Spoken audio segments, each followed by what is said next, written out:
Peppermill Casino, Reno, Nevada.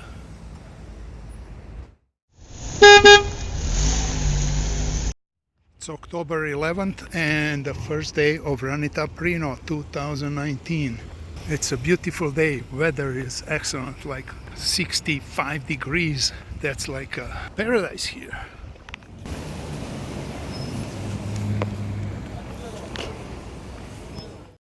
Peppermill Casino, Reno, Nevada, Run It Up Reno event, day 2. Let me tell you what happened yesterday. It's 11:30 and I'm on the way to a poker room. Actually, the Run It Up Reno is up on the 3rd floor. Poker room is on the main level, ground floor casino. They have a big ballroom up with, 100 tables. And that's where the tournament is. Today there will be mini main event. It's $450 buy-in and $100K guaranteed. Main event is next week and it's $550 buy-in and guarantees $200K, which is much better deal, but I don't think I can wait for the whole week. Yesterday, I came here about 3 o'clock, 4 o'clock afternoon. I had to do some things in town, find the propane. I ran out of propane night before and it's 30 degrees in the night. Had to do laundry and stuff. Came here, set in a cash game, 1-3, but you can buy maximum of a big stack, which is much better than, when they limit you to 200 or 300. So you can buy up to a big stack. Played that for about 2 hours. There were a couple guys I was chatting around with, and at 6 o'clock we went up on the 2nd floor. There was like dinner, free dinner, burgers, fruits, cookies, free beer, at the ballroom when they had the official opening. Jason was around, talking with people, really nice guy. So I spent there some time, went back to poker room again. What I said, you have open in a no limit. Oh, it's 1-3. Okay, give me 300. So I take 300. He goes, oh no, actually there's no seat. Well, how about 2-5? There's no 2-5, there's 3-5. Okay, I go to 3-5. There's no cap on buying for 3-5. So you can come in with 5,000 or with $100. Same thing. I sat there was one guy, just new table, they just opened, 6 players only. I sat down, we start playing. First hand of the new table. I have ace queen of clubs. I make it 15. The guy with the big stack, he had like 2,500, younger guy, looks he knows what he's doing. He raise 55. Well, I have my 300 in front of me. Am I gonna fold on a 9 high flop?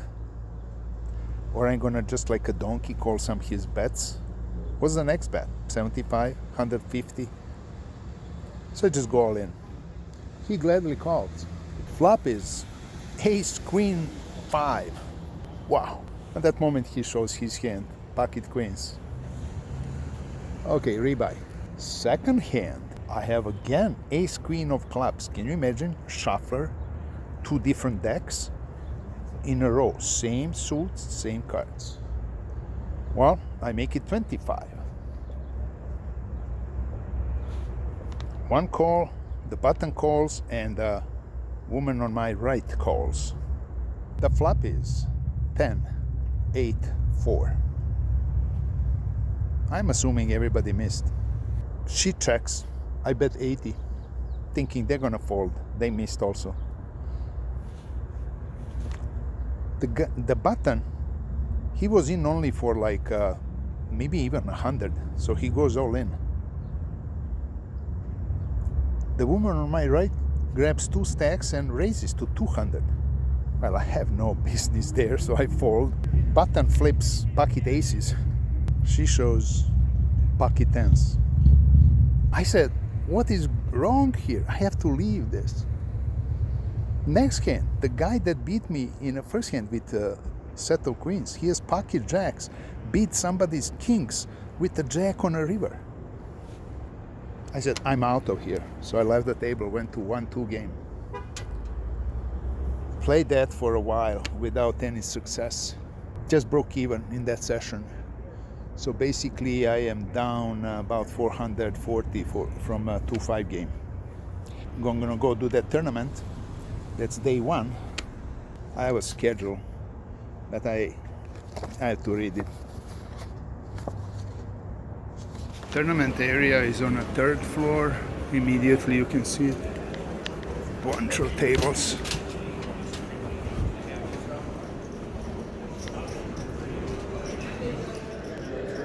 So got it. Seat 1. All the way.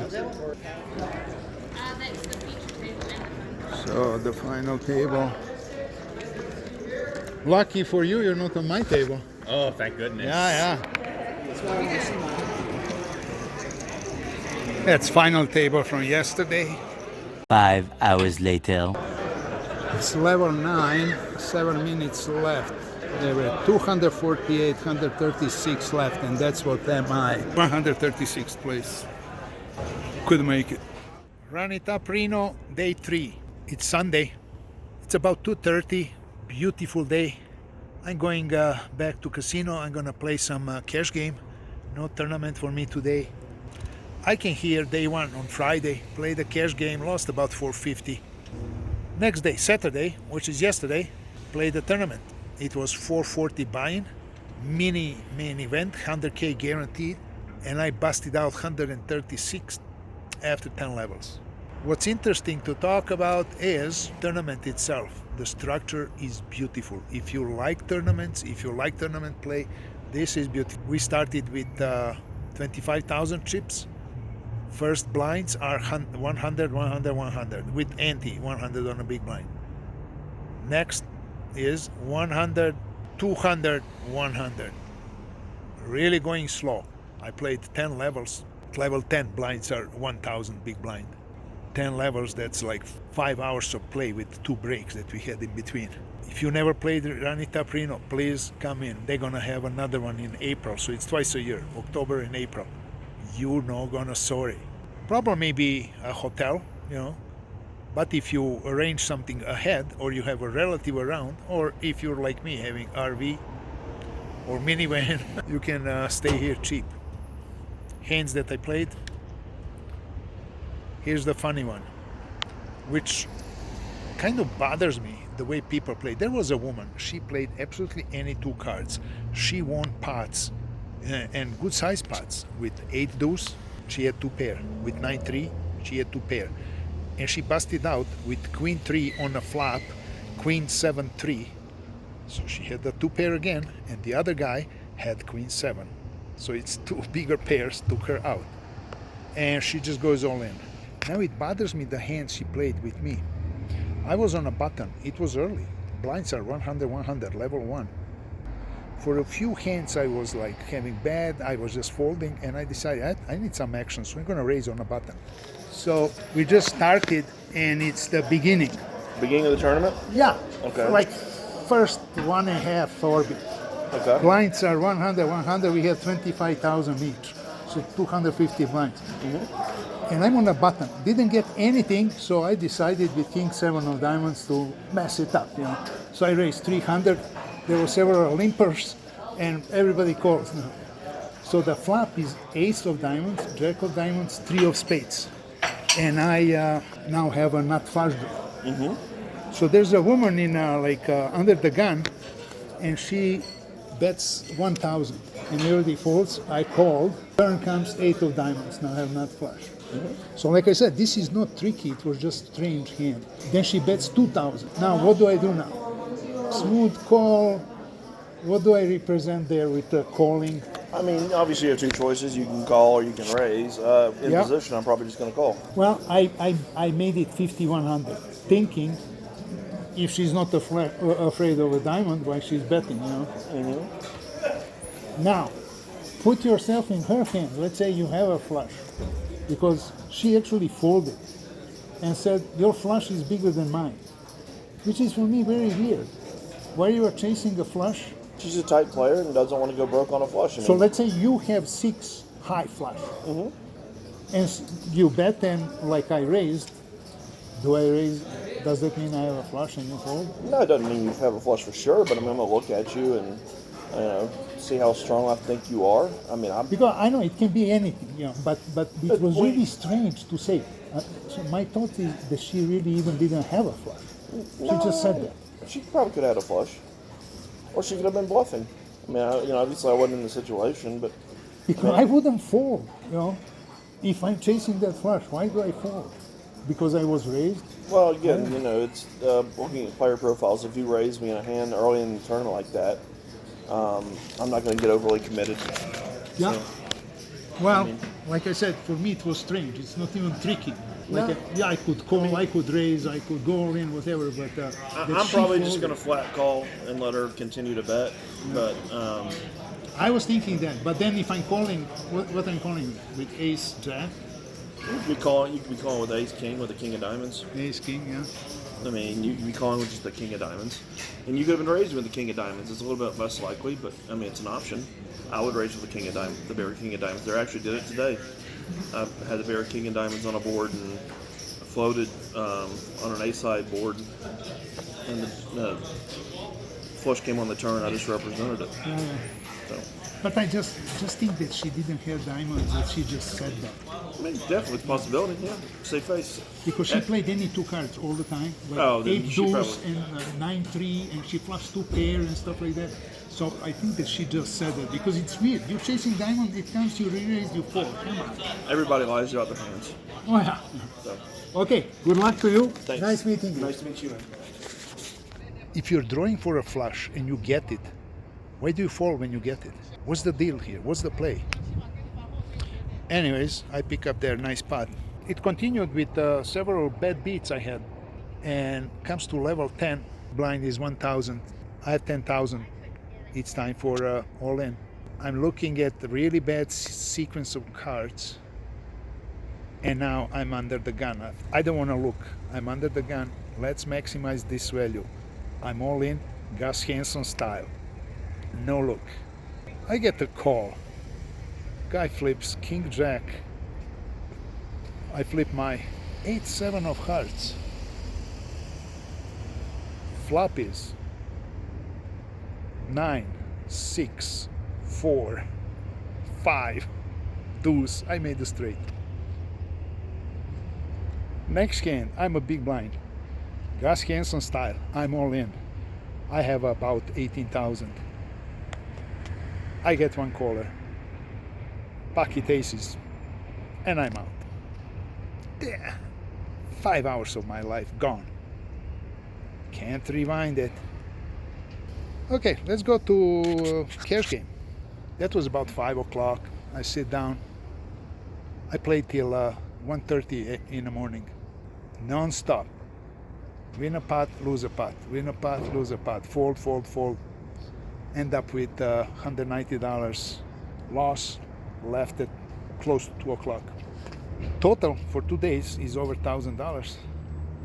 Lost cash game 440, 450 first day, 440 tournament yesterday, and a 190 cash game. That's over 1,000. I had to get that money back somehow. Even I have to pull the gun and rob this place. All day, played all day. It's 1 a.m. and finally cashed out something decent, plus 500.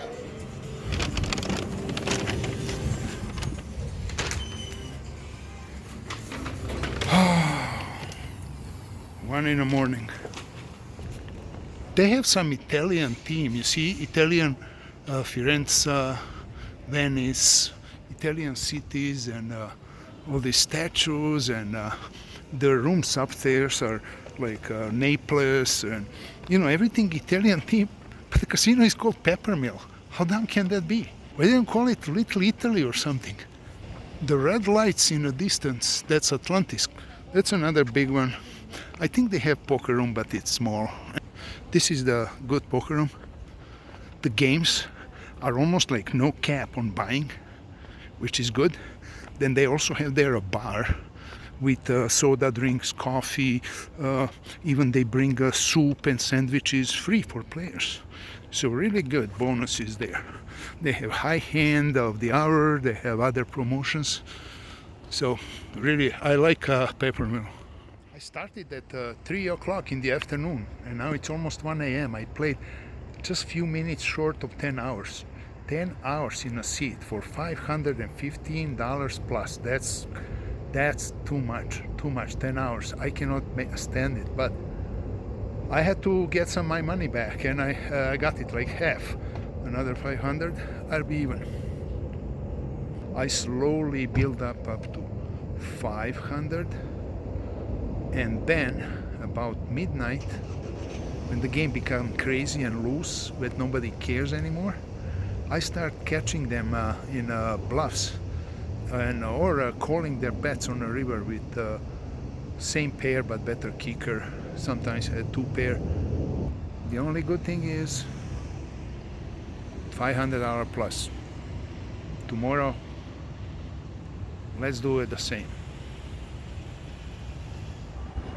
Peppermill, Run It Up Reno, day 4. So far, I'm really satisfied with the event. Professionally organized, everything smooth. People, participants, players, everybody happy. Really nice. You should do it. Going back, I'm not gonna play tournament tomorrow. Next tournament I'm gonna play Wednesday. Chris Moneymaker, he has Moneymaker Poker Tour, so I'm gonna play that one. Next 2 days, cash game and getting my money back. I'm halfway there. This is Poker Room, just around this bar. That's for cash games. Poker tournaments are up on the 3rd floor in a big ballroom.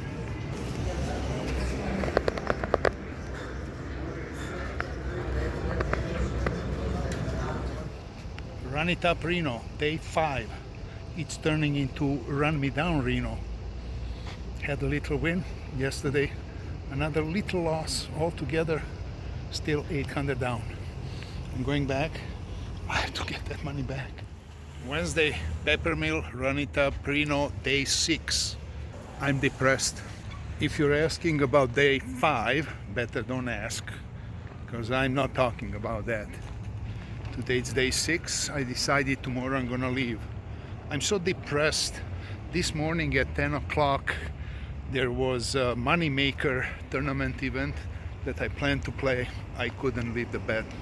I don't know what is wrong, but here's the theory. Listen to this. When I moved to Las Vegas 2014, I was car dead for 5 years. Not having a bad run or bad beats or something. No, car dead for 5 years. March 1st this year, I moved into my RV, start traveling. I'm killing it. I visited so far 45 different casinos. Probably in 37 I have positive score and good wins. The moment I came back to Nevada, I'm car dead. Reno is in Nevada, as you know, same like Las Vegas. So I'm car dead, poker dead. It's almost 7 o'clock, so I didn't leave the RV all day. I was really sleeping. So going back now for the one last run, say goodbye to some people that I know, and tomorrow I going back towards California, where I run much better.